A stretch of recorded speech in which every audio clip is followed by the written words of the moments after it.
Tonight's show is brought to you by the Spirit of the Open Road, our supporters on Patreon, Bendetti Optics, and you, our listeners.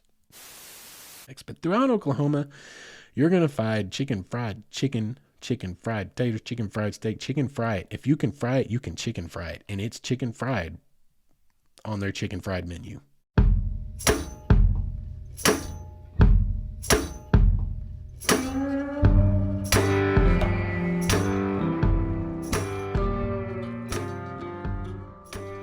What is up, all of you wayward souls, and welcome back to the Wayward Stories podcast. Wayward Stories is the podcast where we tell the tales of our adventures in our wanderings and our wanderings. So, what's up, guys? How are things? Yeah, it's been a minute.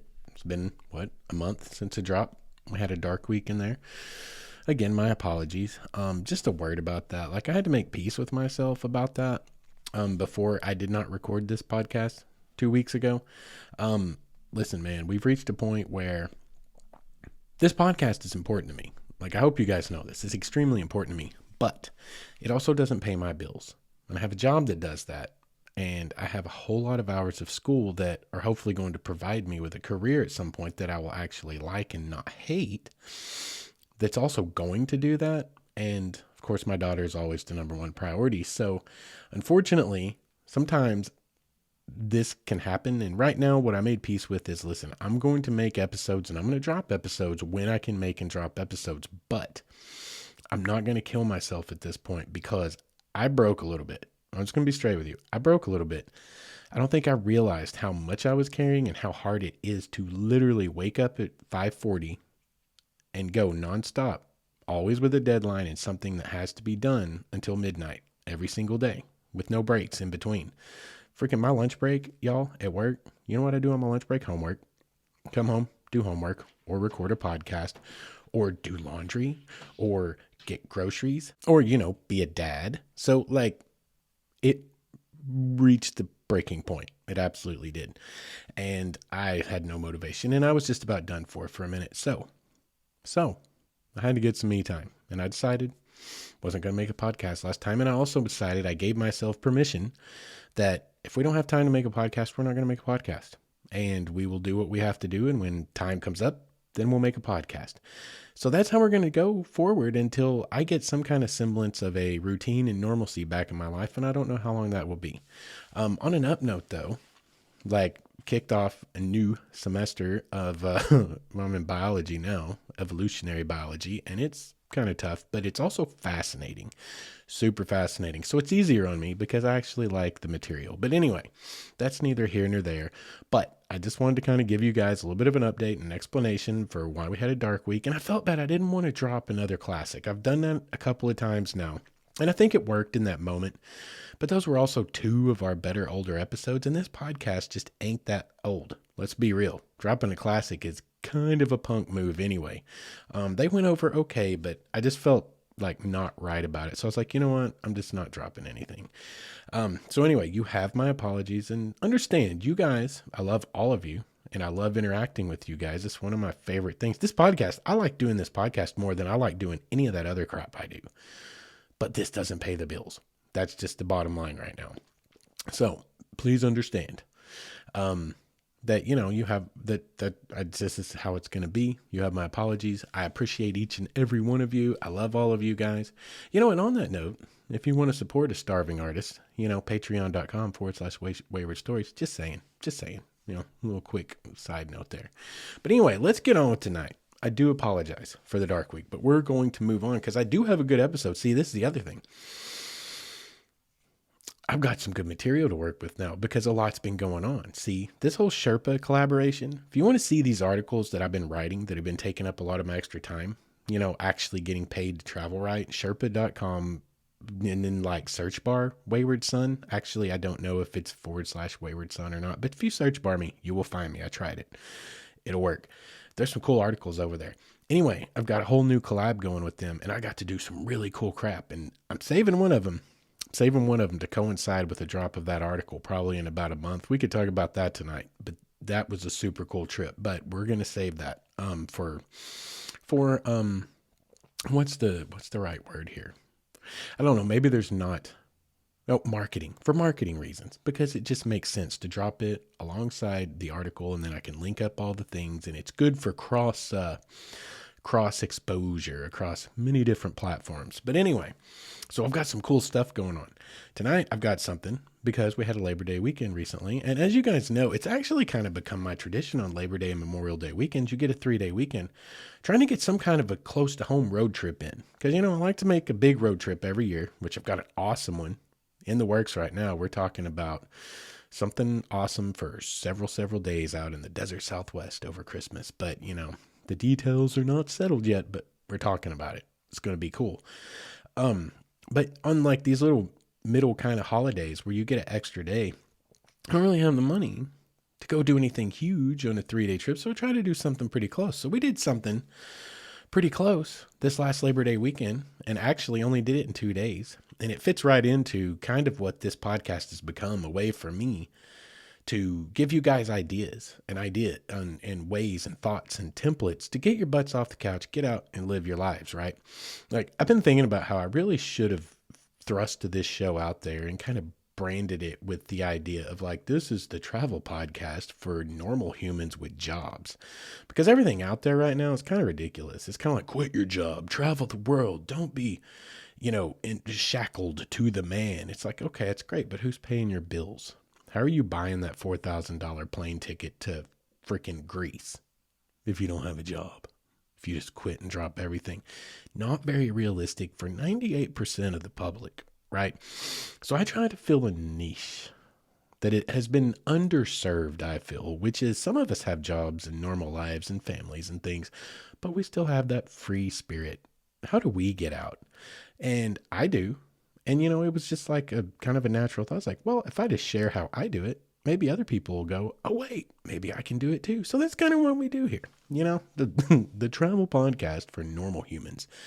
Anyway, what we did was I only had actually 2 days. We had a 3-day weekend, but on Saturday, I did a really awesome thing, which is what we're saving for a later drop, because that was a freaking awesome trip.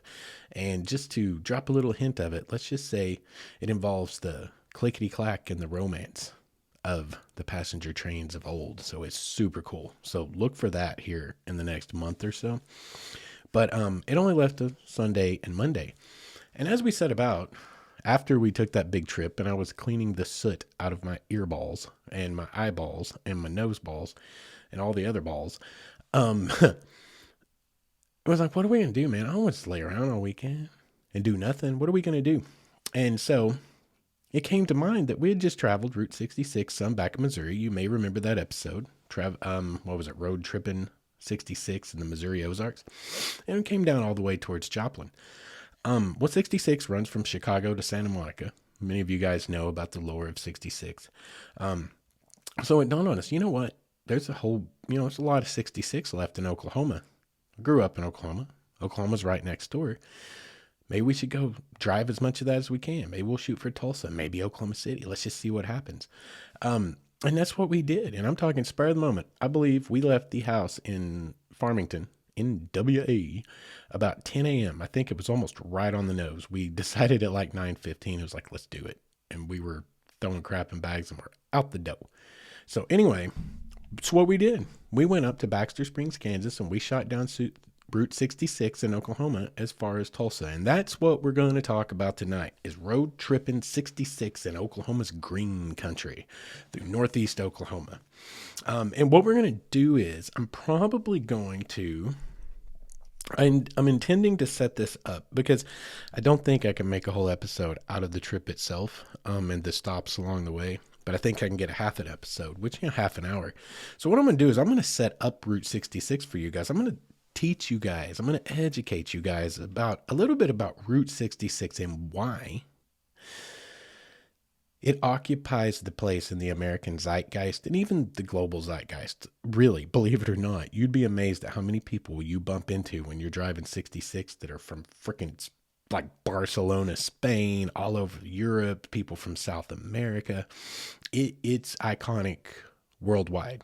Why is that? We're going to talk about that a little bit tonight too. But before we get there, I want to introduce you guys to some ideas. Many of you may be familiar with this. But a lot of our tourism departments have caught on to this idea of the passport, the state parks passport, the national parks passport. I love these things. They're great ideas because they really fit into like Justin's way of seeing the world, because I'm this weird personality where it's like I gotta have a reason for doing something, even if it's a completely arbitrary and contrived reason that really has no bearing on anything whatsoever. I just have to have a reason. If I'm going because I don't have anything else to do, if I'm going just to go, it just like I just don't care. I just don't care. I don't know. It's a personality flaw of mine, but I need a reason to do crap. Okay, I just do.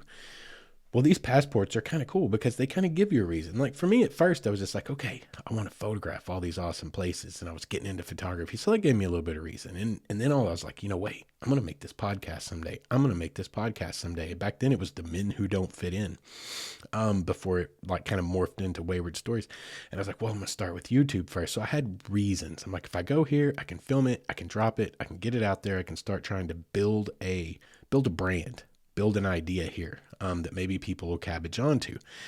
And anyway, but I need to have a reason.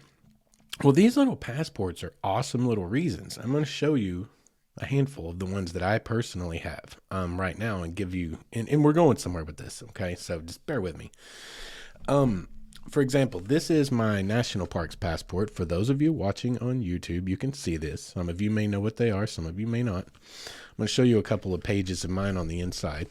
They've got these open pages for passport cancellations. This is in the Midwest. I see Indiana Dunes, the Arch in St. Louis, the Great Rivers where Missouri and the Mississippi meet. You flip it over and it flips into the Southwest region where we got Fort Smith, White Sands in New Mexico. What else do we have in here? Some battlefields, Pea Ridge battlefield. Like, guys, there's way more than just a handful of national parks. We talked about this recently. There's a boatload. But you can see it's really cool. You get your little stamps, Everywhere you go, if it's a national park site for this particular passport, you can stamp it, and it's quote-unquote a passport cancellation. It kind of plays on the idea of an actual passport, but it's a record of the places you've been. And these little stamps, there's something very romantic and iconic kind of about that idea. I mean, it makes you think of the traveler's chest, the wooden chest of old that people would have carried everywhere on ships, or their luggage, where they would have had their stickers all over their luggage of the places they've been, and people would look at them and go, that gentleman or gentlewoman has very, very well traveled. It kind of plays on that idea, and it's really cool. But what it does a couple of things. One, it gives you a reason to go.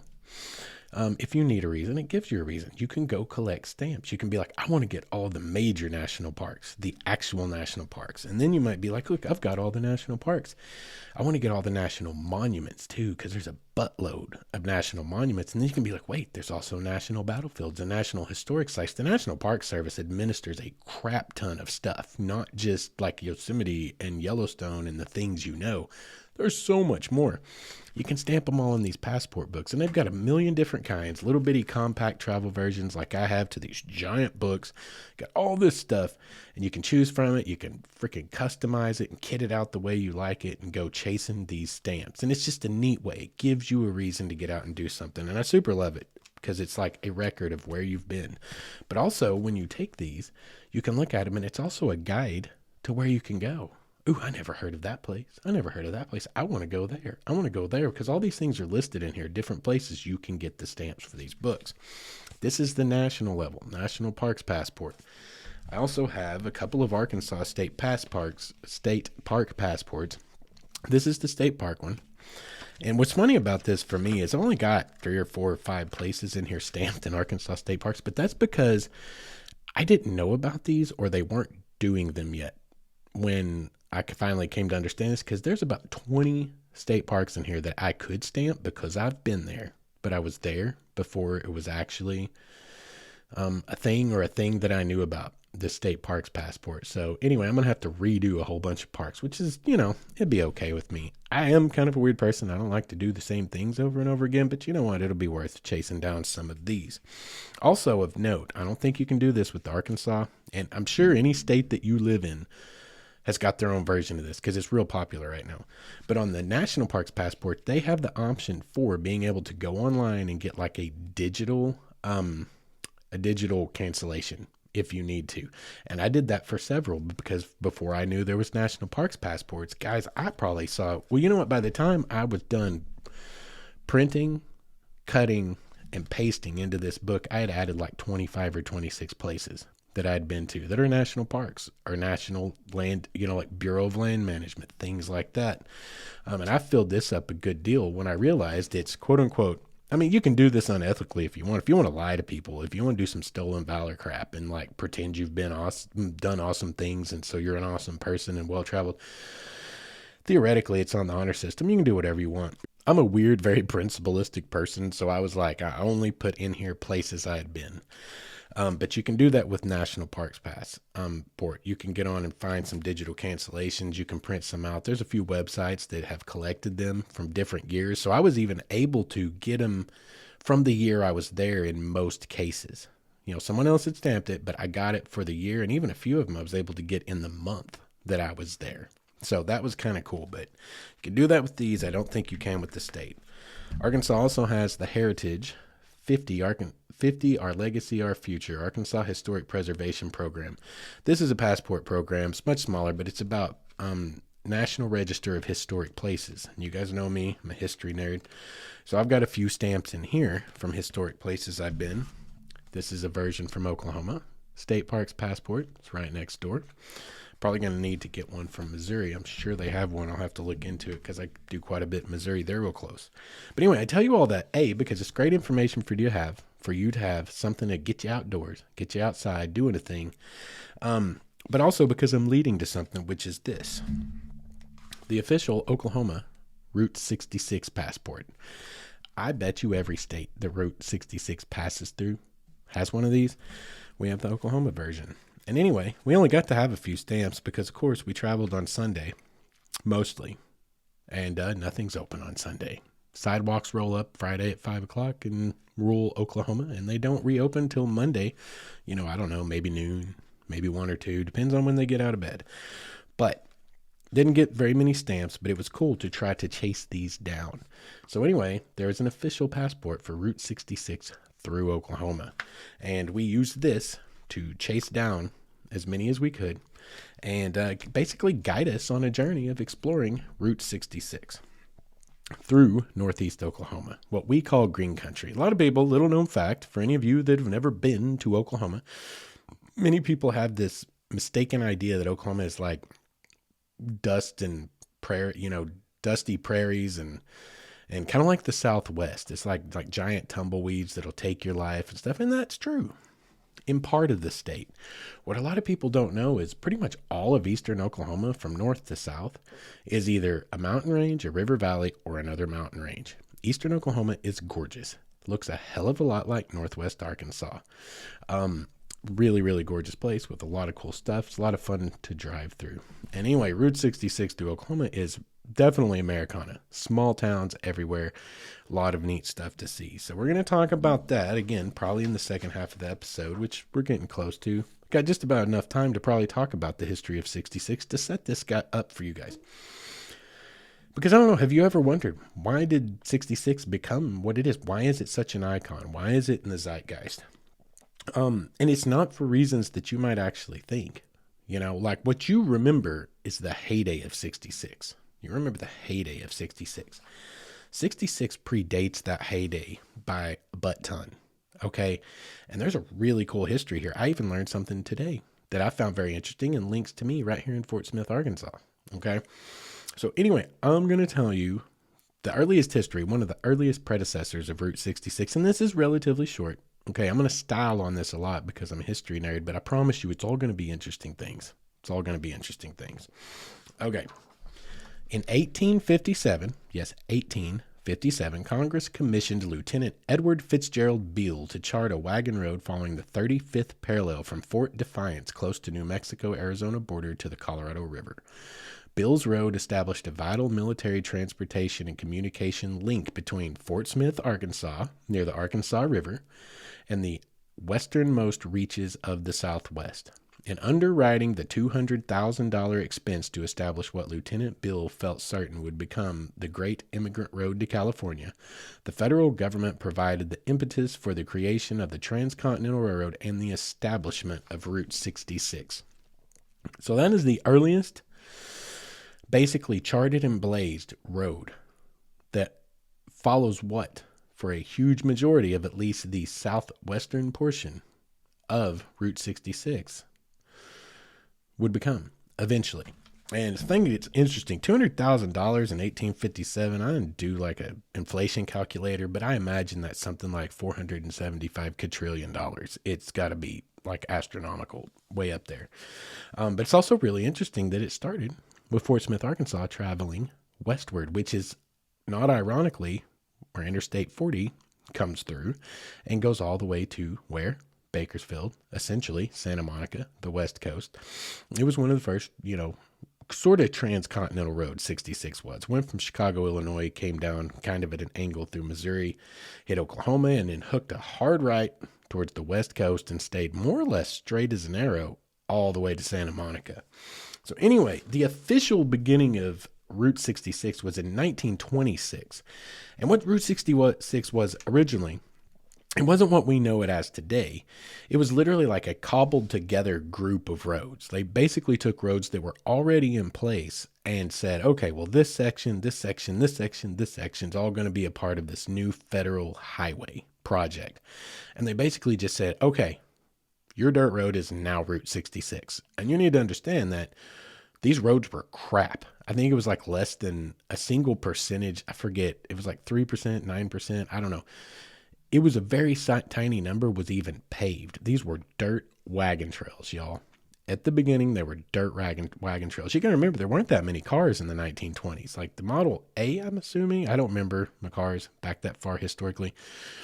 Those things were happening, but it was like 1 in 5,000 Americans had a car, in that time frame. So that was not the way, that was not the mode of transportation. It was like horse and buggy on these crap roads, but that was the original 66. And interestingly enough, on this little trip through Oklahoma, you will travel and be able to see, get out and touch one of the original paved alignments of Route 66 that actually predates the designation as like a national federal highway. It was one of the original roads that ended up later becoming a part of Route 66. And it's really cool. And we're going to talk about that here after the break. But this road goes way back, way, way, way back. But in 1926, it became what we know that goes from Chicago to, say, Santa Monica. But again, it was just a cobbled together section of roads. A little bit later, it got a little bit realigned and there was money put into it and started building better versions of the road that became more of what we know today, which is kind of an unbroken, more or less 2-lane highway most of the way. So why did Route 66 become so famous? It started really with John Steinbeck in writing The Grapes of Wrath in 1939. For any of you that haven't read the book, the synopsis in a nutshell is group of like tenement farmers, sharecrop farmers, find hard times in the Dust Bowl in the Great Depression, which for all of you non-historians is literally as bad as it can get. For everyone that thinks things are bad today, like we historians roll our eyes and facepalm when I see someone on social media say, can it really get any worse than this? And I look around and be like, yo, it can't get much better than this compared to the rest of history. But you know what? Whatever. Education is the enemy of biases and self-propagating feedback loops that just confirm you of what you want to think. So, if you're not into education, I don't know. Whatever. Good for you. Enjoy your life.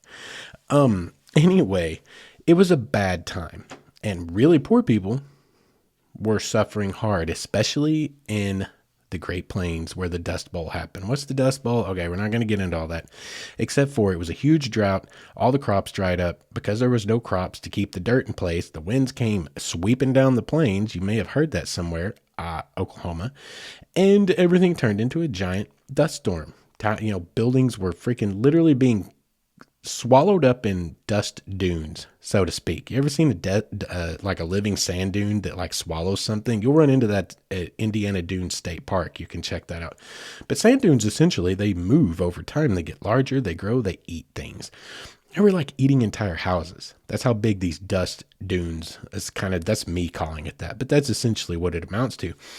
Their lives were ruined. They had nothing. And so what they did is they started a great migration to the West Coast because they had heard there's supposed to be jobs out there, right? And so Route 66 was officially in place, designated in 1926. And it became, as John Steinbeck coined, this is where the term comes from, the Mother Road. And he called it the Road of Flight because these people were fleeing. They had taken flight to try to find a way to somewhere there might be a better life. By the way, spoiler alert, I feel like we're outside the spoiler alert window. This was written in 1939. It was adapted into a movie in the 40s. It's ugly. It's harsh. A lot of people die. It's real. It's a book that is fictional, but it is based wholly on experience of those who lived through it. And it's brutal. It's brutal. There's no sugarcoating in that book. So just be ready if you're going into it. It's no sugarcoating. It's life as it was during the Depression and the Dust Bowl. Anyway, it's a great book, but he coined the term, and this is where we get the Mother Road. So anyway, bad times are what started the lore of Route 66, because that's when it had become some kind of a national savior, at least in the minds of the people who were looking for relief. And interestingly enough, I myself have relatives who lived in Oklahoma, who took that road to California and still live there today. I have a great many cousins and aunties and uncles, thrice removed or God knows what, that I've never met and probably never will, that live right out there around Bakersfield, California, from that original Dust Bowl migration. And to me, that is a really interesting, tangible link to my history as a human. Those are people that were like great-great-grandparents to me, direct blood. Now they're not direct blood. It's twice, 3 times, 4 times removed, however all that works.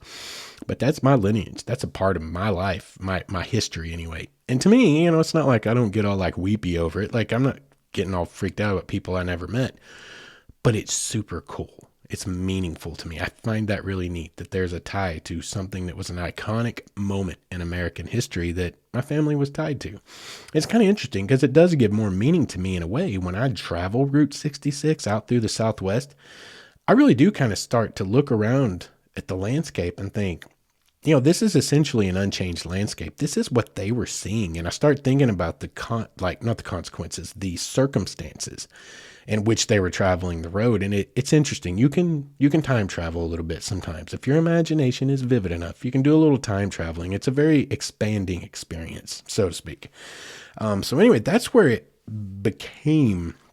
started to become famous. Now, and I'm going to hustle up just a little bit because we're pushing on to the break and I haven't gotten into why is it what it is in our minds today. But that's what we're about to talk about.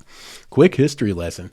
World War II happened and America came out smelling like roses. Okay, listen to that again. We came out smelling like roses. I know, we got a big black eye at Pearl Harbor. I know, a lot of people died. A lot of American men gave their lives. But I'm talking economically, globally, we came out smelling like roses. The short version is we amped up productivity. We built factories everywhere. The U.S. government pumped tons of money. You remember Rosie the Riveter, all those things, buy war bonds. That all came from World War II. Okay. Everyone was on board with kicking Hitler's ass. Everyone. And Japan's Yamamoto. They were screw those guys. Axis of evil. It doesn't get any worse. I'm on board. I will starve to make sure we beat the crap out of these guys. And so people did. We built factories everywhere. We ramped up production. We were turning out airplanes. That's the main reason we beat Japan in the way we did is we could make 40 freaking airplanes for every one they could get out. Our production was insane. The reason we came out smelling like roses is because I don't know, the rest of the industrialized world was flattened in World War II, and we were not. We were untouched. Yeah, there were some shells lobbed at the East Coast, the West Coast. There were submarines off the East Coast. Y'all might not know World War II did come to America, but not in a way that like threatened us even a little bit. They were mostly scare tactics. But we came away. All of Europe, all the industrialized nations of the world were literally razed to the ground by billions and trillions of pounds of bombs. After the war ended, everyone needed crap, and no one could make crap except for America. So guess what we did? All of our servicemen and women, because we had service women then too, everyone came home and they went to work in all these factories, and they converted these factories from wartime to peacetime production, and they started cranking out mass-produced products and selling it to everywhere else in the world so that they could rebuild, and we got rich. And at that time, this is where the nuclear family came from. This is where a husband, a wife that stays at home, 2.5 children, a dog in the yard, and a white picket fence in the suburbs of freaking Detroit or Chicago or somewhere. That's where it came from. Everything we think about, like the good old days in America, came from this time because we were rich. And I mean, for the vast majority of America, it didn't get any better than that. We had the money, we had the jobs, and we had, for the first time in like American history, we had three. You know what? I'll throw in for funsies a fourth thing. Things available that we had never had at the same time before ever. We had excess of funds because the economy was great. We had an excess of leisure time. Okay. Freaking 5-day work weeks, weekends off. We started doing like Labor Days, Memorial Days. We started getting all these holidays. And we had mobility because at this point, cars were in mass production and everyone could get one because, again, funds were in excess. Oh, and the fourth thing. What is the fourth thing we had? We also had neon signs at that point. That helps with the Route 66 thing. Point is, at that point in history, we had money, we had time, and we had mobility, and everyone was ready to rock and roll because World War II sucked. The Great Depression sucked. Y'all, you got to remember, we're only a decade out from some of these things. When we hit the late 40s, the early 50s, the mid 50s, like the last freaking the beginning of America to that point sucked pretty hard for everyone.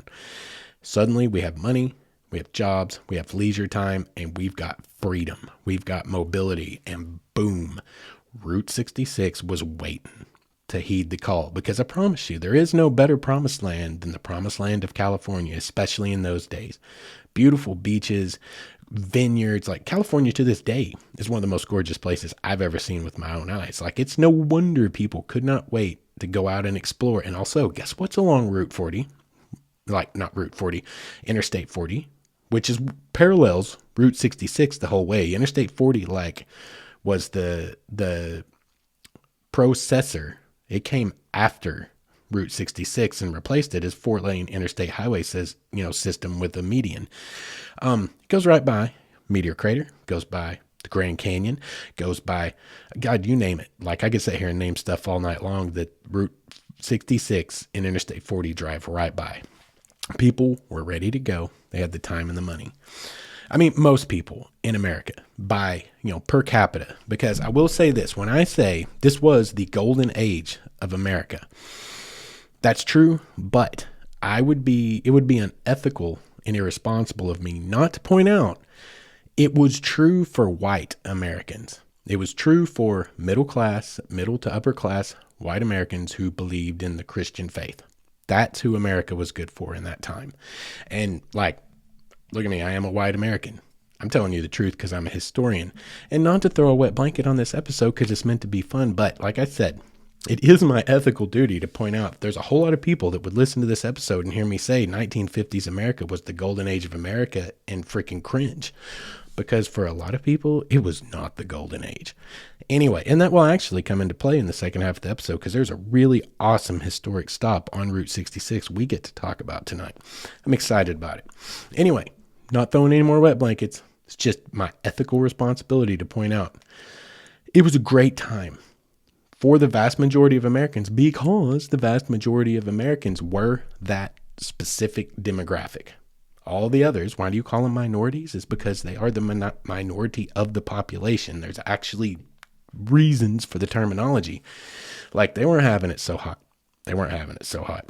So anyway, moving on, this is the reason Route 66 became the icon that it is to us today, because it's in that period, the 50s, the 60s, the 70s, the 80s, our greatest economic boom time, where literally one person could work in a home. God, doesn't that make you yearn for days gone by, and pay all the bills and have a little bit money left at the end of the day to take your family out on an adventure. And Route 66 was there to meet the call. It was a single stretch of road that would take you all the way to the West Coast and anywhere you wanted to go in between. And those travelers needed something. They needed places to stay. They needed places to eat. They needed places to poop and pee. They needed places to buy souvenirs. They didn't even know they needed souvenirs. But my friends, American capitalism will step in and let you know that you do need these souvenirs. And I promise you, those kiddos in the back seat desperately need those souvenirs. And if you want to make it through the whole road trip without a kid screaming behind you, those souvenirs do a great job of keeping them busy. So there's always someone there to meet those needs.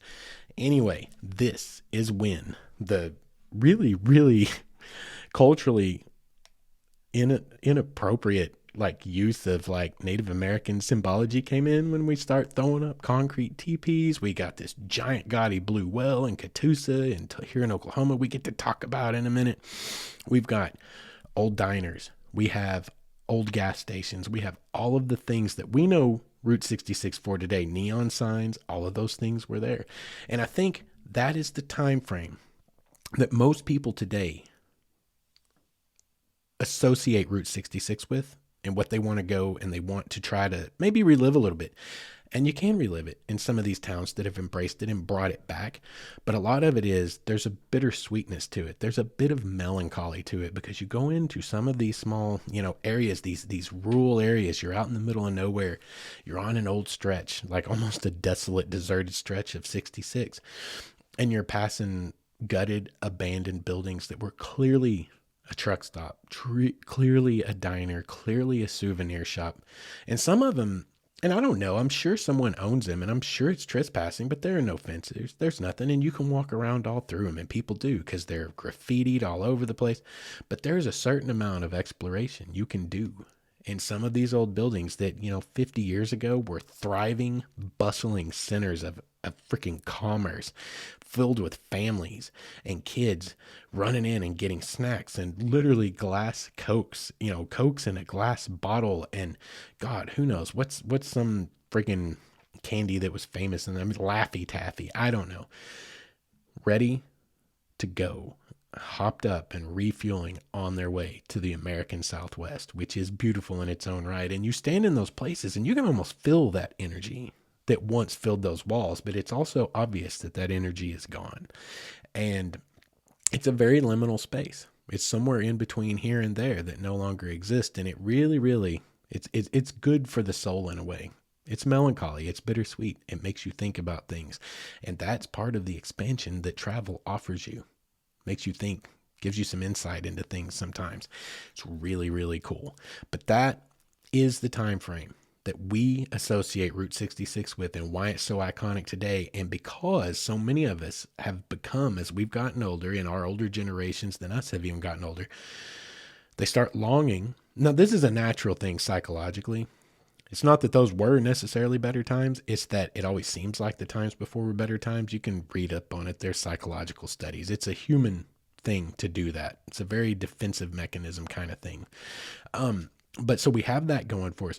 But also, things have the rat race has truly gotten out of control, and people do long for a simpler time. They remember their parents taking them on road trips when mom and dad and the dog were taking Fido out to the Grand Canyon. They long for that. And a way to go back and reminisce is to go back and see the way it was. And with 66, you have that. You have a chance to see some of those things and remember the way it was. And that's the allure. That is the beauty. That is the attraction of Route 66 today. Anyway, we're going to talk about another small stretch of it after the break. We should get to the break because, God, I'm way past time. Guess what? Doesn't matter. I'm making this episode tonight. And I'm happy to be sitting here talking to you guys for a change. Anyway, we're going to go to break, and when we get back, we're going to talk about, well, our little road trip from Baxter Springs, Kansas to Tulsa, Oklahoma. You guys stick around. What is up, all of you wayward souls? I want to tell you guys about our newest sponsor, Bendetti Optics, a brand based right here in the good old US of A, Portland, Oregon, to be exact. And I bought my first pair of Bendetti sunglasses about 1.5 years ago and fell in love with them, so much so that I got online and ordered a couple of more pair. And when I did, there was a small shipping snafu, an order fulfillment snafu, and I got on the phone, gave them a call, and guess what? I get a call back from who? One of the big men themselves, right there in Portland, from the top of the chain. Have a great conversation, and we end up starting this great relationship we have. They more than made right the little snafu that occurred, and I am now a huge proponent of them because I can tell you from personal experience they are good people, and they're trying to compete with the big boys out there, coming in at a price point of about $40, but using the exact same frame material, TR90, and the same polarization process as the big guys. As it turns out, something I think we are already probably knew in our hearts, when you buy big name sunglasses, you're buying a big name, not necessarily any more quality than you can get somewhere else, like at Bendetti Optics. They have 29 different styles. They have multiple polarization options for whatever climate you happen to live in. And they back it up with like this lifetime guarantee that if your dog eats your sunglasses, it doesn't matter how you break them, send it back in with a check to cover shipping and handling and you're golden. You got a new pair on the way. These guys are truly trying to do it right. And they have this philosophy that a really good pair of sunglasses should not cost you so much that you are afraid to wear them. And I think all of us outdoorsmen can relate to that. So if you guys, like me, are very practical and like to get more bang for your buck and wear some great looking sunglasses, check out BendettiOptics.com. That's BendeTti optics.com. Or you can go over to Instagram /BendettiOptics. And that I highly suggest, whether you buy a pair or not, just to check out the cutest pupper you'll ever see modeling sunglasses. Once again, that's BendettiOptics.com. And make sure and let them know Wayward Stories sent you. And welcome back. Thank you guys for sticking around through our sponsor break. So let's get right into it. Let's get into our trip. First of all, I'm going to show you guys a couple of guides here if you're watching on YouTube, and then I will describe it to you on Facebook or Facebook. God, I was just that's something that's going to come up here in just a minute. So my brain was there. Sorry. But these are Route 66 travel guides through Oklahoma. There's a couple of them. This one is the Oklahoma Route 66 Association 2022-2023 trip guide. It looks like this for any of you watching on YouTube. For the rest of you, you can just Google those words. You'll find it, and you'll find it anywhere you go to drive Route 66 in Oklahoma at one of the places. The other is this, which you can order from the state of Oklahoma's website from their tourism department. This one is awesome. The lights, it's glossy, so the lights are reflecting on it. Ooh, there we go. This is the Route 66 travel guide, as released by Oklahoma State Tourism. And this has got a lot of cool stuff in it. This is a course geared towards this particular one, making you spend money and buy things. And it tells you all about things that you can buy in those towns as you go through them, but you can also follow it. And there's also lots of good information in the beginning, the end. It's kind of as you go through it. It's a cool guide to have. But what we're going to do, this is the format we're going to follow because this is the easiest thing to do. I'm going to go through the Route 66 Association's trip guide for the small towns we went through into Tulsa, or to Tulsa. We're not going to read everything in Tulsa, but I'm going to read to you what they have to say about that town. Then I'll tell you what we did in that town, which in a lot of cases wasn't much because they're tiny towns. But I think that's the most logical way to go because even though we didn't get to do everything because we went on a Sunday and a lot of this stuff was closed, it will also give you an idea of whenever you do travel, things that you can do.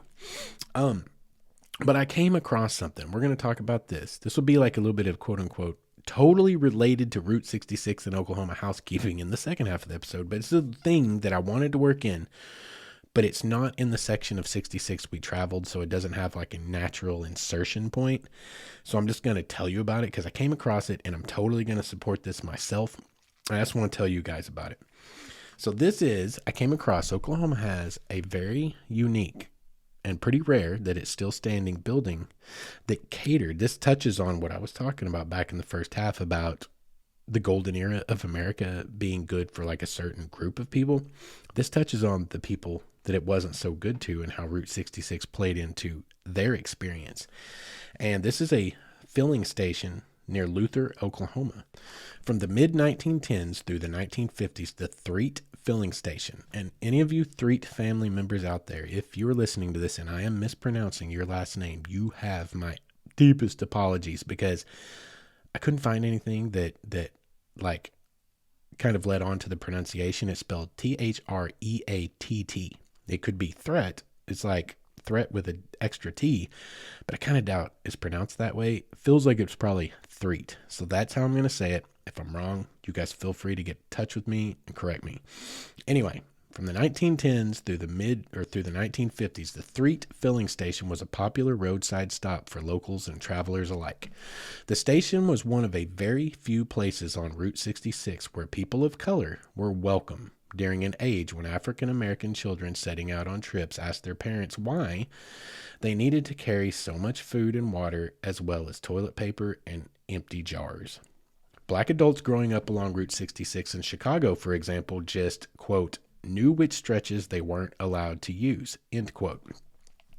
The National Park Service listed the Threet filling station on the National Register of Historic Places in 1995, and in 2018 and 2021, the NPS Route 66 Corridor Preservation Program awarded the owners a grant to assist with preservation efforts.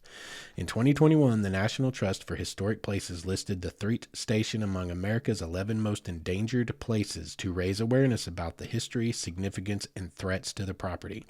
The NTHP also awarded a grant to support preservation efforts through the African American Cultural Heritage Action Fund. The Threet filling station is at the intersection of historic Route 66 and North Pottawatomie Road in Luther, Oklahoma. It is currently closed to the public and may be viewed from the road. This is a really culturally significant place because at the time that Route 66 was booming, for everyone else, it was a tough road. It was a tough road to hoe, as my mom used to say, for people of color. And there were places like this that catered specifically to African Americans. And I'm sure anyone of any other race that wanted to stop, I'm sure there were Hispanics and any other number of people. And they were there as one of the few places that they could stop, be welcome, and buy things they need to carry on. That's really super cool. That station still stands. There is a trust in place where these people are trying to put it back together and make it, from what I can understand, a place that can be visited, be restored. And anyway, they do, to that end, have a GoFundMe, and they have a lot of things going in that order. And so I'm going to give this to you real quick. You can go on the web and go to threatfillingstation.org. Again, THREATT,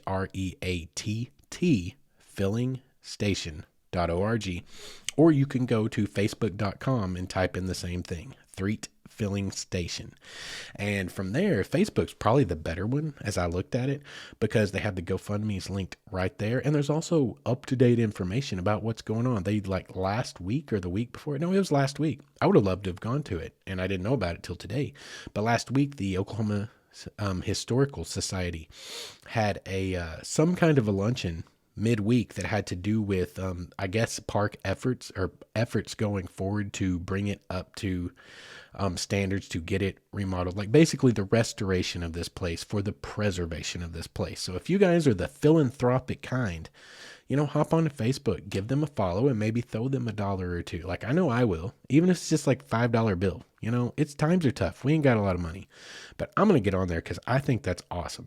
And even if it's just almost symbolic, if nothing else, I'm going to throw $5 their way. So anyway, that's a really cool story that needs to be told about Route 66. And I support 100% people trying to preserve it in order to keep telling that story. Anyway, let's get on to our trip through Oklahoma's Green Country on Route 66.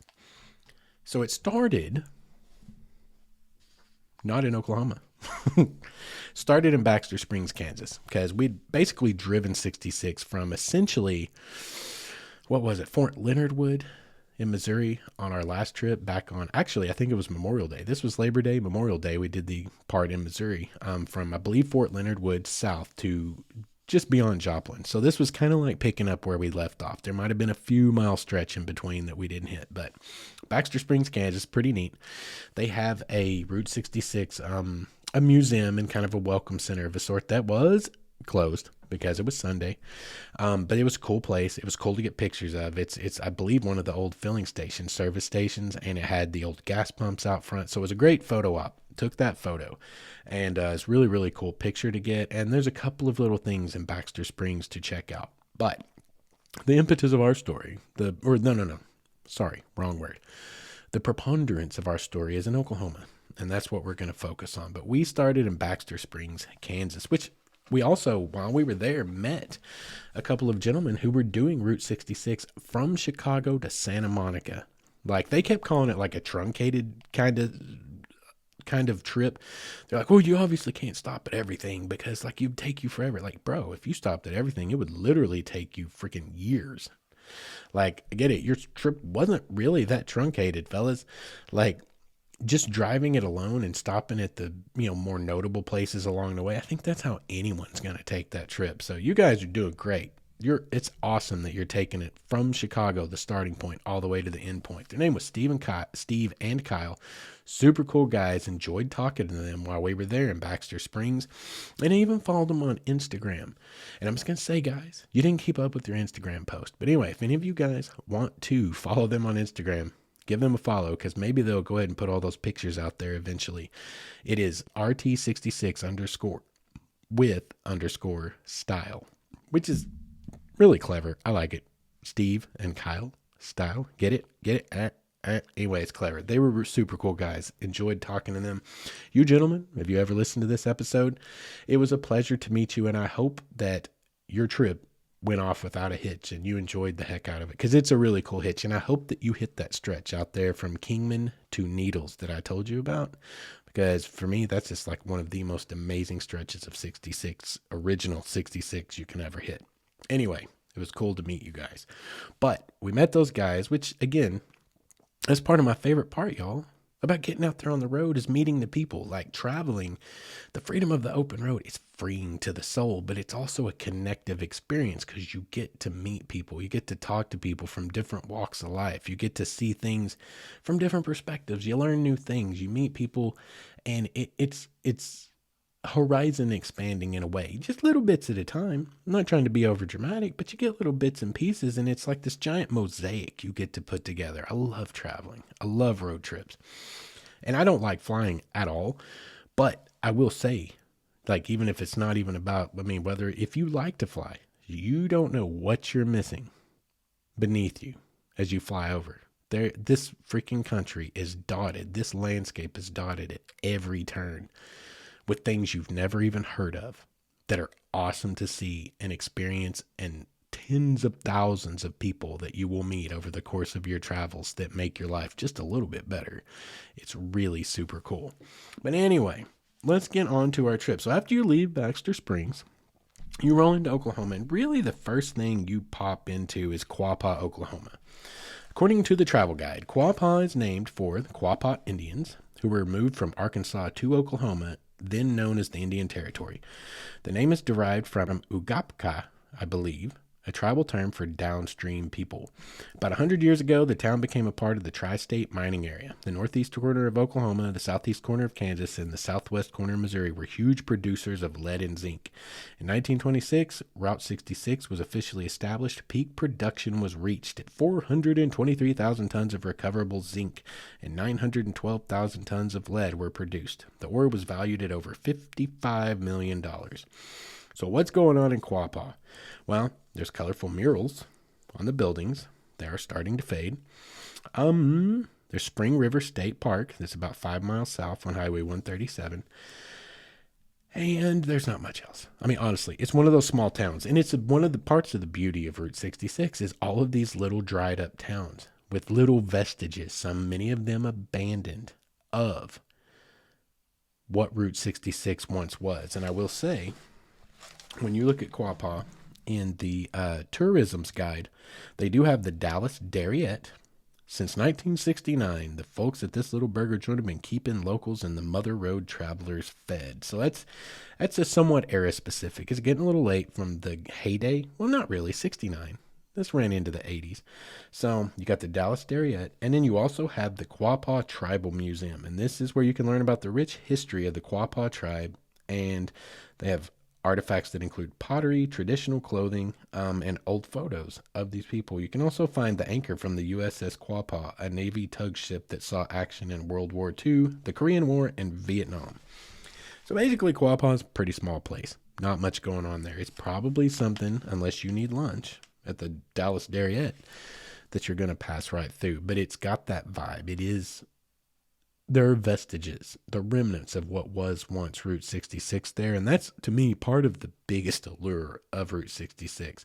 The things that have been restored and maintained are kind of awesome. But to me, I don't know, maybe it is that melancholy side of me loves, and maybe the urbex side of me that loves the abandoned things. They're super, super cool. So from Quapaw, you go through Commerce. And to be really honest, I didn't even know we went through Commerce. So I'm not sure what all's going on in Commerce. I'll give you what the guide says, and that's about all I'm going to be able to have for you here for Commerce. They do have, well, I'll tell you this from the travel guide. They have Allen's Conoco Filling Station, and it's been around since the Mother Road was newly paved. Holy crap. The Dairy King, stop by this cottage-style former gas station for a burger, soft serve ice cream, and handmade Route 66 cookies. So that's pretty fancy. And Mickey Mantle's boyhood home and his statue. Any of you are baseball fans, you've heard of Mickey Mantle, and he was from Commerce, Oklahoma. Next up is Miami. Yes, Miami. Not Miami, Miami. And I'm from Oklahoma. I did 2 episodes of On the Fringe when we used to shoot TV shows in Miami. And I am here to assure you, we even pissed off the people of Miami when we were able to recreate their extremely famous Tri-State or Hornet spook light as it's being seen today with a car multiple times. Scientific Method won that day, but On the Fringe, as a production crew, lost. I assure you, because the people did not like us saying, we actually know exactly what that spook light is. We can show you. Here, we filmed ourselves doing it several times in a row. It didn't go over so well. But I assure you, it is Miami. And also, people of Miami, and Quapaw, and Hornet, the Hornet spook light. Fear not, I'm not saying that your spook light does not exist, because I know about the stories. I'm a historian. I know they go all the way back before the car. I'm just saying that the one everyone's seeing today down that road is reproducible by driving your vehicle down that road, or having someone drive your vehicle down that road towards you. And there's a certain amount of time that I don't remember now. I could go back and watch the episode and tell you, but that light will show up exactly as described, and you can do it over and over and over and over again. I'm just saying, that light, I'm sorry, we were able to figure out what that one was. The light that was there before the road, can't tell you. Probably real. I'm with it 100%. I like woo-woo stuff. I hope it's real. So please, don't be so mad at us on the Fringe boys. Anyway, in Miami. Miami's actually a pretty good sized little town. They've got quite a bit of stuff. Like, let's start with the tourism guide, just so you have an idea. They have Wayland's Cuckoo Burger. Yes, Cuckoo Burger. With a massive neon sign, which is great for photography. Guys, it would be great at night. We were there in the middle of the day, but that sign would be killer at night. It's a really, really classic 60s, 70s-ish vibe. It's a beautiful sign. With a massive neon sign, cuckoo clock-inspired building, and bird mascot bedecked in a chef's hat, this burger joint is a must-see in Miami. Made-to-order burgers, crispy fried pickle spears, cherry limeades make the last surviving cuckoo burger worth a stop in a meal. The rest of the chain went extinct. Ooh, I love that turn of phrase. It went extinct in the late 1960s. Then you have the Coleman Theater. Beautiful. That's what they used to call it. Maybe they still do.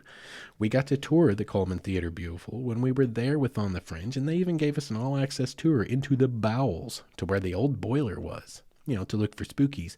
And also, they showed us and gave us a little bit of insight into the tunnel system that runs underneath Miami, Oklahoma, and connects many of the downtown buildings to the Coleman Theater Beautiful. And as you might expect, has a great deal of legends and folklore attached to it about, some more sordid things. Maybe maybe the world's oldest profession. Maybe some Prohibition era, illegal whiskey bootlegging, maybe a little bit of that. But they have this really famous Wurlitzer organ. Older people will know what that is, and cultured people will know what that is, but most people aren't going to know what that is. The average Joe doesn't really know what a Wurlitzer organ is. Well, you probably know what it is and have heard one and have seen one. You just didn't know it was called that. But anyway, they have a Wurlitzer organ that's like original to the property. They still have it. It still plays and they still use it. So the Coleman Theater, super cool to check out. We didn't on this trip because they were closed because it was Sunday, but I got to do it many years ago, and the Coleman Theater is awesome. It really is a cool place. They also have the Dobson Museum and Memorial Center and stretches of the original Ribbon Road, and we get to talk about the Ribbon Road now, which is what I'm excited about this.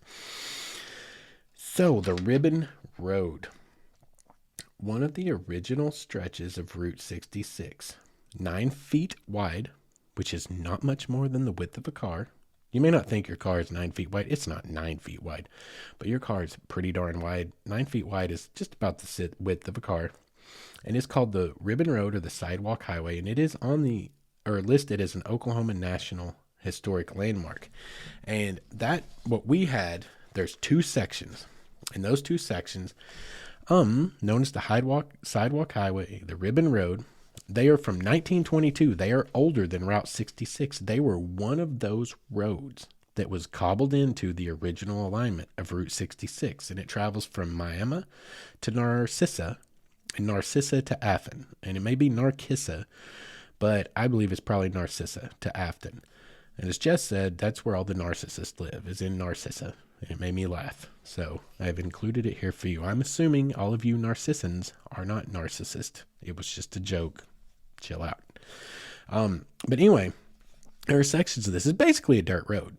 Because that's like what we do in Oklahoma, in Arkansas, when a paved road just cannot be patched up anymore with asphalt in the holes. Because, like, guys, some of y'all may have never seen things like this. Lord have mercy.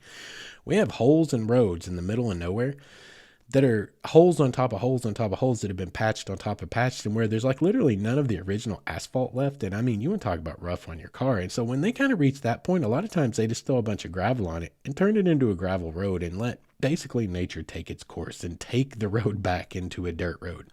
It's kind of what's happened with this section of Ribbon Road, except there's some really solid little sections of it still available and visible that you can get pictures of. You can get out and touch it with your fingers and your hands. And there's even a little monument at one of the intersections you can find. But for any of you that might undertake this, I wrote down for your use what these roads are, or the one we drove. We drove one section of it, and that was from Miami to, I believe, would be Narcissa. And it was South 540 Road, S 540 Road. And then it's also East 140 Road. It turns and becomes E140 Road. 9 feet wide, pavement in the middle, and you can even see the white curbs on either side. And I believe that's poured concrete. It's super cool, y'all. When you go there and you see it yourself, I mean, like, you're looking at something that's literally 101 years old this year. This is recording in 2023. This thing was built in 1922, is at least what it says. This is when it's from. It's a 101-year-old paved road that you're driving on, that the earliest people who ever drove on Route 66 drove on that section of road. That is significant. That's culturally significant. That's very interesting. And you can do that. And that's right outside of Miami when you head south. You just have to get on the maps, Google Maps, and also the maps you have in your papers, like that you get from one of these welcome centers that help you follow Route 66. Not super easy to find. Again, I just gave you the modern roads that it is. Write this down if you want to take this trip. South 540 Road out of Miami. It goes straight south, and then at a point, it turns to the west and becomes East 140 Road. And anyway, that is between Miami and Narcissa. And then there's another like 3-mile stretch of it, which is from Narcissa to Afton. So anyway, that's the original Ribbon Road, and that's super cool. So from there, you end up in, let's see, you go to basically Afton. Narcissa, there wasn't much in Narcissa, as I recall. Let's see.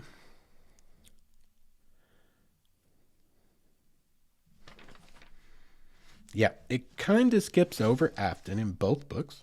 Or no, not Afton, Narcissa. It goes on to Afton. There's not much going on in Narcissa, apparently, except for the narcissist.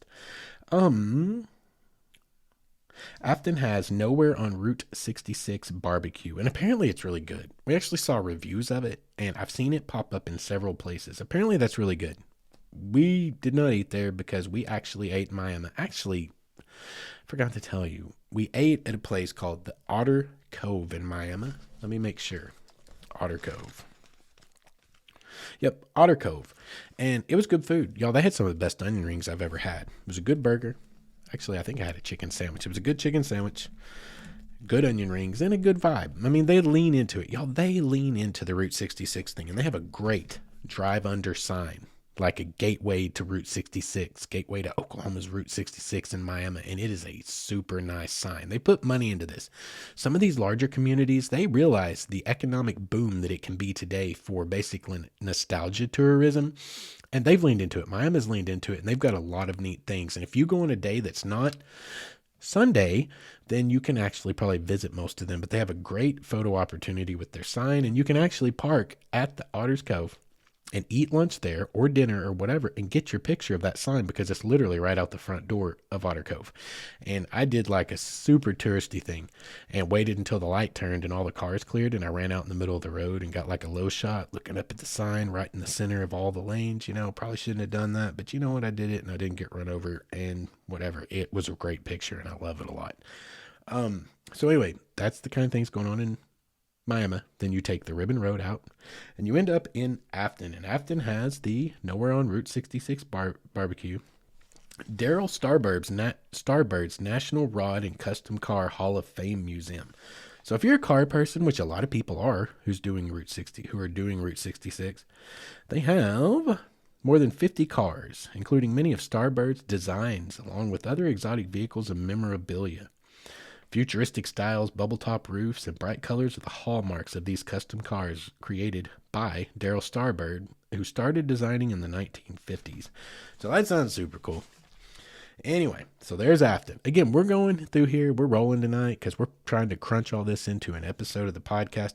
And these are small towns. They're small towns with not a lot in them, but the things they have where they're leaning into 66, kind of the whole goal here is to show you there's plenty for you to explore. And there's kind of a little bit of something for everyone. A lot of Route 66ers are car heads, or they're bikers, or they're something that has to do, they're motorheads in a way. And I promise you, you were being catered to on Route 66. You're not going to lack for finding what you want to find when it comes to cars and bikes and custom kits and rods and all these different things. But we're going to keep moving on here. So next up, from Afton, when you head out on 66, you head into Veneta.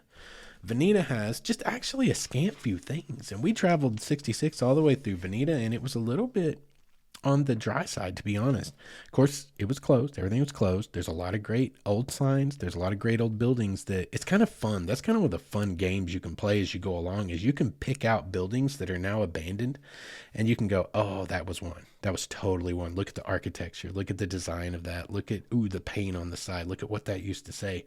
It's kind of neat trying to identify some of the buildings that have been abandoned, and you can kind of tell which ones are era 66, and that's pretty cool. And there was a lot of that in Veneta, but Veneta also has Clanton's Cafe. I assure you, there's plenty of southern fried goodness, southern fried heart attacks for you to consume all throughout Oklahoma, probably Missouri as well. Like, there's a lot of southern cooking. You get out into West Texas, or Texas Panhandle, not West Texas, heading into New Mexico, you start getting into some great Tex-Mex. But throughout Oklahoma, you're going to find chicken fried potatoes, chicken fried steak, chicken fried. If you can fry it, you can chicken fry it. And it's chicken fried on their chicken fried menu, I assure you. And it's glorious. And it will stop your heart if you consume too much of it at one time. But anyway, we go into Veneta and you get Clanton's Cafe, but they also have the Eastern Trails Museum, which was closed because it was Sunday. But it was a really, really cool trip going through Veneta, and this Eastern Trails Museum looks really, really awesome. The street scenes exhibit contains vintage photos and memorabilia from the Mother Road's heyday. They also have vintage saddles, weapons, and phonographs, which are among the museum's many treasures. It looks like it's a really cool place, and I think it'd be awesome to check out. And I will throw in there, this is not Route 66 vintage. This has nothing to do with Route 66, but it's in Veneta, and it's a freaking destination for many young Oklahoma teenagers from throughout the state and probably surrounding states for all I know, that everyone must go and do. And if you were traveling 66 through Veneta, you need to find this and you just need to go see it, because it is a McDonald's unlike any you will ever see, because it is over a turnpike. You heard that correctly. The McDonald's in Veneta is a truck stop and a McDonald's and a couple of other things with kind of a skyway over, I believe it's Interstate 44. It may be I think it's the Will Rogers Turnpike, over the turnpike. So you go over and you order your little Happy Meal, get your little Happy Meal toy, and you walk over and plop down in a seat next to a window and watch huge trucks and cars fly underneath you at 75 miles an hour. And it is really kind of a neat concept. I don't know how long it's been there, but it was there when I was a teenager 25 years ago. And Jess and I went in and checked it out. We went ahead and went and checked it out because I wanted to show her, because even though she grew up in Northeast Oklahoma, she had never been to it.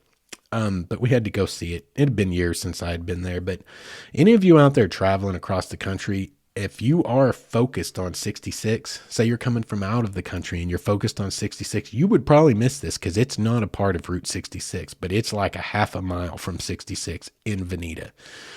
Go to the McDonald's, set over the interstate. And I mean, I'm not saying it's like a life-changing experience. It's just different.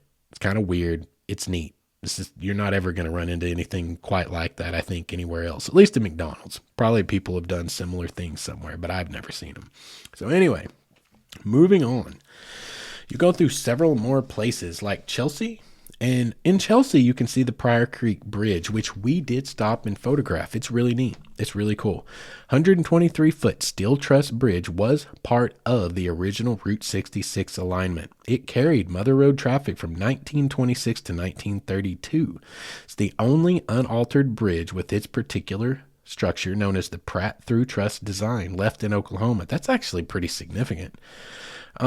And it's no longer open to traffic, but you can walk across it. That's actually incorrect. You can drive right the hell across it, as everyone there was doing, and we also did ourselves. So this must be a little dated, or the locals do what sometimes locals do, where they like move the barricades and maybe throw them in the creek, and you don't even know they were ever there. Like I've seen that happen. Small town, rural Oklahoma, I've seen that happen many times. So maybe we weren't supposed to drive across it. The official Oklahoma tourism guy says it's not open to traffic, but it was very much open to traffic a week ago, 2 weeks ago. But it is a really cool picture to get. It's literally 100 freaking year old bridge that Route 66 traffic crossed. You go right through it if you want to. Also, you can go to the Route 66 pedestrian underpass mural, that's about the only thing, to be honest with you guys, that's in Chelsea. And it is just an underpass. Someone built like an underpass it's a pedestrian underpass across Route 66. And they put some really awesome murals inside that kind of celebrate the local history in Route 66. And this is brilliant. They painted one wall of this little tunnel thing completely white for the sole purpose of protecting the mural on the other side, because they said, you holes want to draw all over everything, there's a blank canvas right behind you. And they encourage people writing their names on that wall and signing their names and putting on where you're from and all that. And it's cool because you can read through all these names and see people from all over the world and the year that they went through there, which most of them are pretty current. This is a fresh mural. But that was really cool. I'm glad we stopped and did that. I definitely put up there, listen to the Wayward Stories podcast along one of the pipes, so maybe we can get some Route 66 listeners. I thought that was a pretty cool idea. But, bring your Sharpies, because you are actually encouraged to graffiti in there. Just graffiti on the white wall and leave their beautiful murals alone. Also, one other thing that's super cool is at Ed Galloway's Totem Pole Park. And this is a cool story because a lot of times people were appropriating culture, Native American culture, and in a way it was mocking them. This could be taken that way, but this is not what was happening there. With its colorful 90-foot carved concrete totem pole and a museum of handmade fiddles, this park is one of Oklahoma's quirkiest Route 66 attractions, and it's located just a few miles off of the Mother Road. Folk artist Ed Galloway started building the totem poles in 1937 as a tribute to Native American Indians. Make sure to get an up-close look at the incredible detail on it and the smaller totems throughout the park. And I will just make the anthropologist note here of totems are more of a Northwestern tribes thing, like the Pacific Northwest. They were not so much a Southwestern or Plains tribes thing, but they're definitely a Native American thing.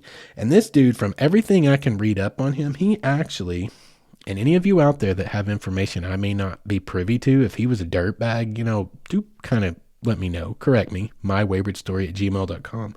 But from everything I could find, this was actually a pretty altruistic attempt. He was sad by watching their cultures disappear. And he wanted to pay tribute to them. And he apparently had time on his hands, and he was an artist, and he started sculpting these ginormous concrete totems with all kinds of Native American imagery. I did not take the time to look into whether he did it all right, if he got the right imagery, meaning the right thing. I didn't check that out. But I do think he seemed like a pretty good dude, an altruistic guy who was trying to pay tribute to a people that were disappearing before his eyes. And he didn't like it. And he wanted to make a memorial of a sort, pay a tribute to them. And if that's bad information, you guys please let me know. I'm always open to being corrected. From what I could find at a cursory glance, he seemed like a pretty solid dude. But anyway, it's something cool to check out along Route 66. In Claremore, you can find the J.M. Davis Arms and Historical Museum, the Hammett House Restaurant, the Will Rogers Memorial Museum. You may well be aware that Will Rogers is a native son of Oklahoma and a pretty darn famous guy, pretty well-liked guy. You also have the Belvedere Mansion, the Swan Brothers Dairy Farm, Route 66 Nut House, and those are all along the way in Claremore. And again, we kind of blew through Claremore. Everything was closed, not a lot going on, but a lot of good stuff to see in Claremore. Again, we're in small town, rural Oklahoma. This is really kind of the nuts and bolts of a Route 66 journey. Anywhere in the country, there's going to be places like we're about to see in Tulsa where it's more hyped, it's better looking, it's beautiful, but it just lacks that.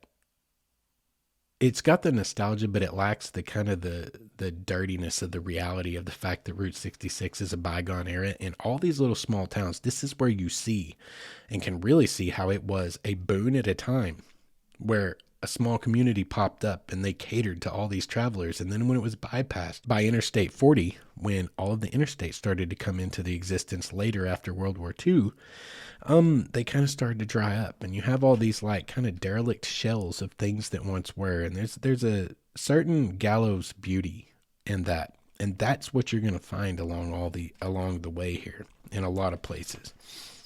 Then you hit Catoosa, and the main thing we're going to talk about in Catoosa, there's a handful of little things you can do, but we're going to talk about the blue well. There is a giant blue well, and Oklahoma is proud as heck of that blue well for its spot in Route 66 lore. You can't miss it.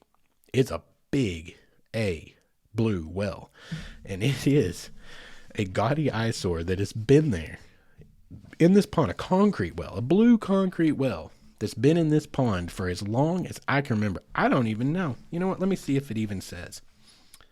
Let me see if it even says when it was built. Okay, yeah, and this is about right because it looks like this. It's an 80-foot long concrete well, and it appeared in a pond along Route 66 in the early 1970s. It quickly drew visitors who appreciated its toothy grin and the attached swimming hole. Today, that friendly blue face is still a welcome sight, although you can't swim for these days. Make time for a stop for a selfie and a picnic. And it looks like when we were there, they actually seems to have a little gift shop and maybe an information center right there attached to it, which was, of course, closed because it was Sunday. But anyway, I need you to understand, I say it's a gaudy eyesore in good nature, because it is. It's gaudy as heck. It looks like shag carpet. That's when it was built, the days of shag carpet. It is dated as heck. But that's the beauty of it. It is really cool because it is from that era and it is a direct link and callback to that time. It is its own thing, y'all, and you need to see it. The Blue Well, it is iconic in Oklahoma, and that is the beauty of it. Like I said, I'll call a spade a spade. It is what it is, but it's neat to get a picture of. You can even walk out on it. You can walk right into the well's mouth. You can go pretend you're Jonah if you want to. If you want to go play Jonah in the well, you can go be in the well's belly. You are welcome to do that, but don't swim. I wouldn't suggest it. God knows. I grew up in Oklahoma. I didn't see any, but I suspect there might be all kinds of venomous snakes that like water living somewhere around it. Very much look like there could be. I wouldn't get in the water. But there were people there fishing in that pond, which was interesting. But anyway, it's a neat little one-off shop. And right across the road is an abandoned, I believe it was kind of a trading post building, Route 66 trading post, and that's a cool photo opportunity as well. So that's what's going on in Tulsa. It was pretty cool. So anyway, not Tulsa, Catoosa. From there, we're moving into Tulsa. And now I'm going to tell you, I'm not going through this whole list of crud here. Tulsa's got a crap ton of stuff that is Route 66. And I'm not going to go through all of it. I'm going to talk about what we did. Okay. And it was just a small handful of things because we're rolling into Tulsa close to dark. We had dinner at a place called the Mother Road Market. This is awesome, y'all. This is a hella concept. What it is they took an old grocery building, a historic grocery building. I have a sign of it. I think it's from the 1930s. Huge grocery building. It was like a warehouse. Gutted that dude, transformed it into Tulsa's first food hall. In addition to a carefully curated selection of dining options, the complex contains retail shops, a full-service bar, and t-shirt vending machines featuring Oklahoma-themed t-shirts. Y'all, this place is it's great. It's awesome. It's so cool. Like, you can go through. Think of this. Think of a mall food court, but not full of creepy middle-aged dudes who shouldn't be hanging around in the food court, and like cool. Think of a food court as being cool, and you have this. It is upscale, it is modern day, and it is so neat. You can get all kinds of different food. I don't even remember. I think I got a slice of pizza from one of the vending shops. We had ice cream from one of the shops. Like, guys, it's really neat. Go online. I want you guys to check, when you get a chance, go online and look for the Mother Road Market in Tulsa and look at pictures. You can go see pictures of it on my Instagram, instagram.com/waywardson119. Go check it out. I'd love this. Arkansas needs more of these. Everyone needs more of these. This is like a reimagined social gathering hub. This is a place for people to come, to hang out, to grab something to eat, to grab something to drink. There's this awesome outdoor area where you can go out on, say, the patio, and they have like yard game type of things in there. It was a super cool vibe, man. That place was buzzing. It was popping when we were there, and it was so neat. We really loved it, and it's great for some photo opportunities as well. It's a great way to end, for us, what happened. That's the way we basically ended our trip down 66 through the green country, Oklahoma's green country, with checking out the Mother Road Market, having dinner. We got us a room at a place called the Desert Hills Motel, I believe it was. Let me check my notes real quick. Well, this episode's getting a little bit long, guys, but I want to do this justice. God, it's going to be a nightmare to edit. But it's going to be worth it because I think this is going to be a good episode. Desert Hills Hotel. And it is, it's all right. It's all right. It's a great photo opportunity. They have awesome neon sign. They have the old car out front, but it is Route 66 vintage. And it's Route 66 vibe. It is there from the time. And it's one of the most interesting little laid out. The rooms are like catty corner. They're laid out in like this stagger, almost stair step stagger. I've never seen anything like it. Once you're inside, it doesn't feel weird. It feels like a normal hotel room, but it looks weird when you're coming into it. It was a decent place to stay, y'all. It's a decent place to stay tonight. At least the rooms we stayed in were clean. I saw some pretty bad reviews. I'm not going to give it a bad review. It's mid. It's mid, as the kids like to say. It's a decent place to stay. You stay in there for $66 a night. If you tell them you're traveling 66, that's a cheap room. And it was a clean, cheap room. There were no bugs. There was nothing like that. It's totally stayable. It's totally stayable, in my opinion. But, I don't know. Everyone's got their own own level. There's a lot of Karens and Chads out there that would look at that and like be like, eh. So I'm just saying, it was clean. There were no bugs. It's got an awesome vibe. Got awesome pictures of it, and I was totally okay with it. I was good with it. So something to consider. And it's one of the only things we could really find that was vintage to the era there on that strip of 66 in East Tulsa, on the east side of Tulsa, and that's where we were stopping for the night. So that's where we ended up, and it was pretty cool.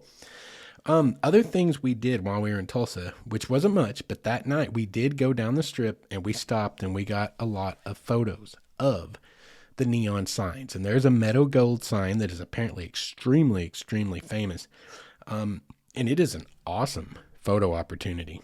You want to be there after dark, though. It'd be a cool picture during the day, I guess, but it would totally lose its power without the neon. With the neon, this is a big freaking sign, and it is impressive.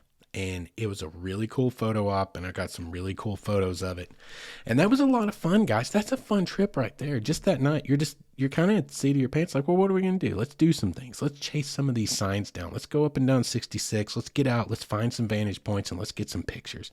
So I got a whole array of pictures of Route 66 things. And there's also a lot of things there that were closed. We didn't get to do because we were there late, and it was Sunday. But Buck Adams Cosmic Curios on 66 stopped for a selfie with Buck Adam, a 21-foot space cowboy. He arrived in 2019, but he stands tall in the proud tradition of the Muffler Men statues who began popping up along Route 66 businesses in the 1960s. There's a whole lot of cool stuff, y'all, that's curios of the time all through Route 66. And anytime you're in Tulsa, there's a lot of amazing things in Tulsa. There's the Philbrook Museum of Art. There's a whole lot of stuff. You know, this whole thing's gonna be geared towards getting you to go and see all their touristy things because, you know, it's tourism. They want your money, which is fair.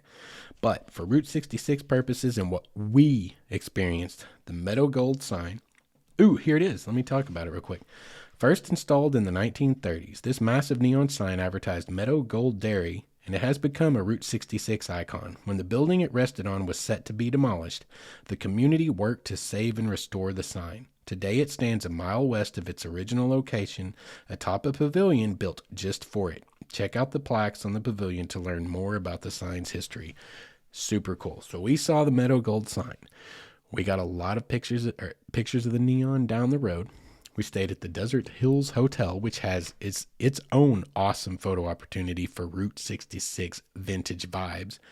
And we checked out the Mother Road Market, which is modern, but on 66 and in a vintage building from 66. And it's like an awesome reimagining, again, of like an urban meeting space where everyone can just get together. If you drink, you can have a beer, you can grab a slice of pizza or some Asian food or whatever the hell you want. You can set out on the patio and you can just chill to your heart's content. It's super clean, super safe environment. It's a great vibe, and I want to see more of those everywhere. Let's do away with creepy mall food courts and let's have more of those things, whatever you want to call it. And other than that, the last thing we did, so we tried to hunt down a couple of stamps for our book because we were coming home on Monday. Of course, it was Labor Day, but we thought maybe a few more things would be open. They were not, and so we didn't get any more stamps. But we did see one more thing, and that was the Golden Driller. And let me see real quick. If you Google the Golden Driller, it's going to kick back plenty of information you can read about. Super interesting. And the info on it is, you can stop for a selfie with Tulsa's Golden Boy. The Tulsa Driller became a permanent fixture at the fairgrounds in 1966 after his predecessor drew a crowd at a trade show exhibit. He's 76 feet tall and weighs nearly 22 tons, but somehow he manages a slim waistline and shows off with a belt buckle emblazoned with the word Tulsa. So anyway, you can go get a selfie with this ginormous Golden Driller, which is a tribute to the oil field industry, the oil workers of the time. The plaque at the bottom of it, I don't remember what it said, but I just remember reading it going, that did not age well. But anyway, it's a super cool sign, or not sign, it's a super cool fixture in Tulsa. It's a fixture on 66 that you can go check out, and I highly suggest that you do. So anyway, that was pretty much our Route 66 trip through Northeast Oklahoma. I believe we're planning on trying to cobble together all the stretches of 66 before it's all said and done someday. I believe. I mean, I know I am, right?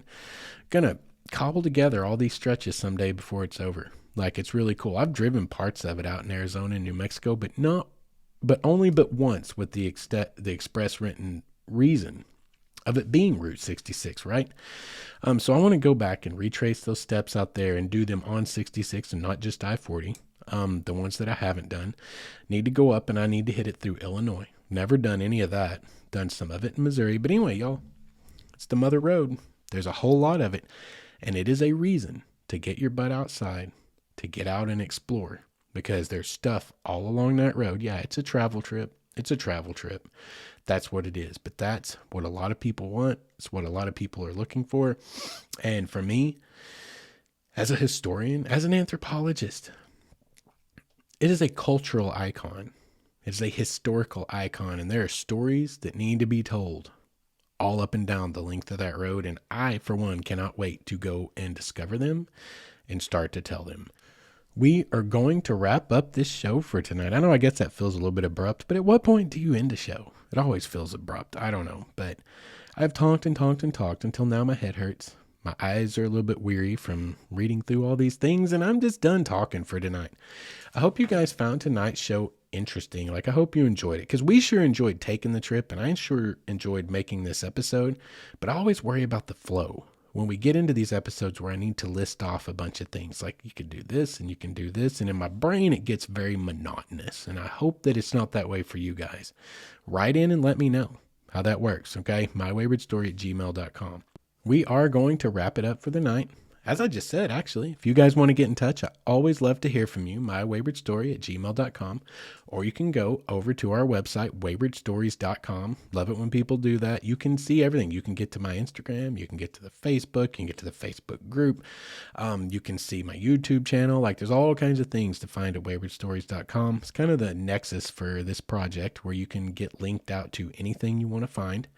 And hopefully, I hope you guys will go out and rate, review, and subscribe. That helps us a lot. I've said it a million times. You guys, please leave reviews. I've gotten a few more as of recent, and they help every time. If you have a minute, go to your podcast player of choice and leave a review and a rating, whatever stars you want to leave, whatever you think we're worth.